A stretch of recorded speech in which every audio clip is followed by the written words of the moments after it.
इयत्ता 4थी 5वी शिष्यवृत्ती आणि मंथनला कोणता घटक असतो? आपल्याला एक कागद मापर एक घटक असतो. आपली शाळा आहे जिल्हा परिषद प्राथमिक शाळा देवदैठण, तालुका जामखेड, जिल्हा अहमदनगर. आणि मागच्या वर्षी आपले स्कॉलरशिपला बसले होते है की नाही? मग त्यांना हा प्रश्न सोपा गेला कोणता? कागद मापांचा. पण काही ना तो आला नाही ना. का? तर त्यांचं फक्त बेसिक कन्सेप्ट क्लिअर नव्हत्या.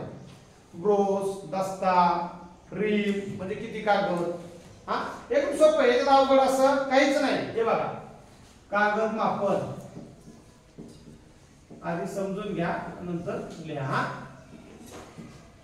आता डझन वगैरे आपण बोलतो, 1 डझन केळी आहे का नाही? केळी कधी आपण किलोवर नाही आलो, डझनात आणतो. हा हे बघा, 1 डझन म्हणजे किती कागद? 1 डझन बरोबर 12 कागद. आता 2 डझन म्हणजे 24 कागद किंवा एक दस्ता. अगदी बरोबर, 24 कागद किंवा त्याला काय म्हणायचं? एक दस्ता किंवा एक दस्ता पण म्हणतात. काय म्हणतात? एक दस्ता म्हणजे 24 कागद आणि त्याला 2 डझन पण म्हणतात. त्याच्यानंतर तिसरा शब्द एक ग्रोस. दस्ता नाही, एक ग्रोस. एक ग्रोस मध्ये असतात 144 कागद. आता 144 कागद म्हणजे किती डझन झाले ते? 144 म्हणजे किती? 12 12 144. 12 चा वर्ग 144 माहिती आहे? मग 12 डझन म्हणजे 144 कागद. मग किती झाले? 12 डझन. आणि दस्ते किती झाले? 6. अगदी बरोबर, 6 दस्ते. जेवढे डझन त्याच्या निम्मे दस्ते. मग 12 डझन असतील तर 6 दस्ते, 10 डझन असतील तर 5 दस्ते. समजलं? कारण 2 डझनचा एक दस्ता आहे. त्याच्यानंतर चौथा शब्द आहे त्याच्यात एक रिम. आणि एक रिम बरोबर किती कागद येतात?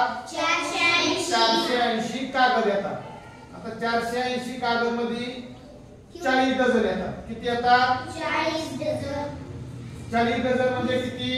दस्ते किती येतील? 20. अगदी बरोबर, किती दस्ते येतील? 20 दस्ते. कारण आपल्याला माहिती आहे जेवढे डझन त्याचे निम्मे दस्ते. सोपे.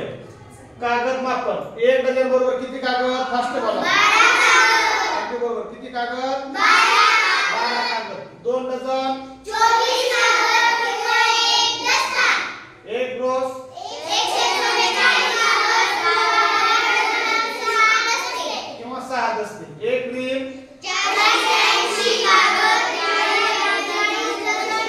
40 दस्ते. आता काय करायचं? उद्या हे येताना 100% पाठ करून यायचं, मध्ये यायचं. जमत? सोपं आहे. उद्या म्हणजे सोमवारी पुढचा वार. मला पण माहिती आहे आज शनिवार आहे. हा समजलं ना?